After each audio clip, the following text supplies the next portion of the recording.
আরে ভাইয়া, আপনি এই বাচ্চাটাকে কোথাও দেখেছেন নাকি? এই বাচ্চাটাকে না আমি দেখিনি।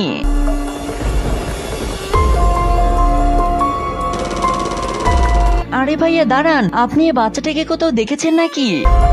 এই বাচ্চাটার খোঁজ দিতে পারলে 50,000 টাকা পুরস্কার দেওয়া হবে। আরে ভাইয়া আমি দেখিনি, কিন্তু কি হয়েছে? ভাইয়া এটা আমার ছোট ভাই, আজকে থেকে 2 দিন আগে। মা আমি কাজে যাচ্ছি। আচ্ছা বাবা, সাবধানে যাস। কি?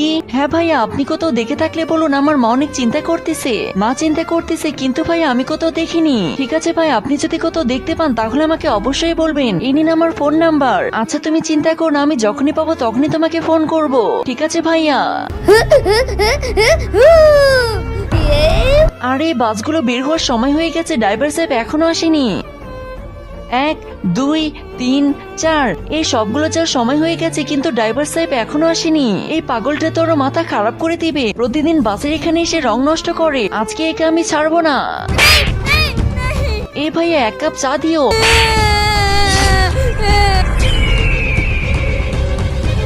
দাঁড়াও ভাই দাঁড়াও, তুমি এই পাগল বাচ্চাটাকে কেন মারতেছো? তুমি কি জানো এই পাগল বাচ্চাটা প্রতিদিন আমার কত টাকা লস করে? তুমি যাকে পাগল বলতেছো এ কোনো সস্তার বাচ্চা নয়, এর উপরে 50,000 টাকা পুরস্কার দেয়া আছে। এই বাচ্চাটাকে যে খুঁজে দিতে পারবে তাকে 50,000 টাকা পুরস্কার দেয়া হবে।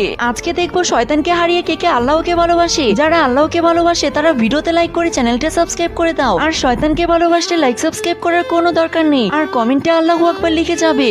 আর এই পুরস্কারটা তো আমি নিব। চল বাবা, তুই ঠিক আছিস তো? চল তোকে আমি কিছু খাবার খাওয়াই। এই নে বিস্কিট খা। আরে বা ভাই বা, তুই এক্ষুনি একে কত মারছিলি, এত তাড়াতাড়ি রূপ বদলে গেল। আরে কেন বদলাবে না? এর ভাইয়ের কাছ থেকে আমার 50,000 টাকা নিতে হবে।